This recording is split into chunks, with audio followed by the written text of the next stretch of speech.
मैं ये कहूँगा कि अनिश्चितता को देखते हुए भारत को बहुत सावधानी के साथ अपनी नज़र अफगानिस्तान के ऊपर रखनी चाहिए और देखना चाहिए कि आगे क्या डेवलपमेंट्स होते हैं और उसके आधार पर हमको अपनी नीति तय करनी।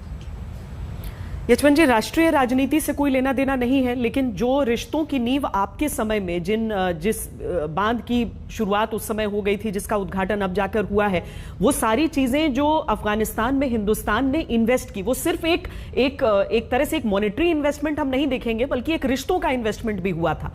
उस चीज को देखते हुए आज की तारीख में, अगर अभी तो 2/3 है तालिबान के पास अफगानिस्तान, लेकिन अगर तालिबान लेड अफगानिस्तान होता है तो भारत क्या, अंतर्राष्ट्रीय समुदाय में बाकी देश क्या सोच रहे हैं, क्या रुख रख रहे हैं, उसके हिसाब से जाए?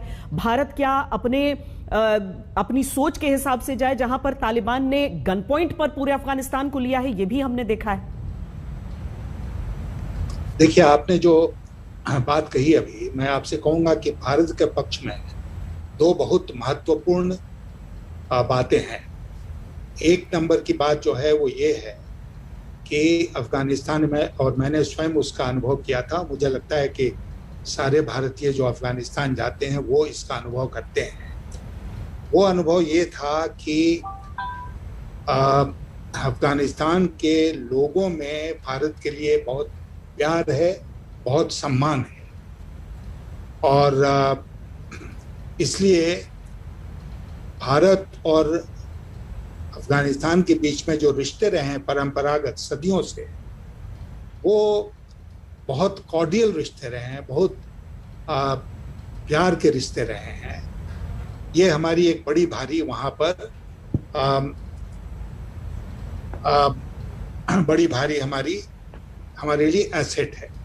दूसरी बात जो है, आपने अभी वो डैम, सलमा डैम का शायद आपने जिक्र किया, उसकी शुरुआत उस समय हुई थी जब मैं अफगानिस्तान गया था और हेरात में हमारी मुलाकात हुई थी इस्माइल खां से, जो वहाँ के लोकल गवर्नर थे। और जब मैंने उनसे पूछा कि आपके लिए हम क्या कर सकते हैं, तो उन्होंने कहा कि हमारे लिए आप सलमा डैम बनवा दीजिए।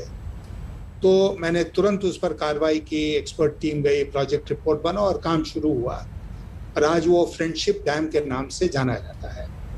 मुझे संतोष इस बात का है कि तालिबान के लोगों ने भी इस बात को स्वीकार किया है कि भारत ने अफगानिस्तान के विकास के लिए बहुत काम किया है।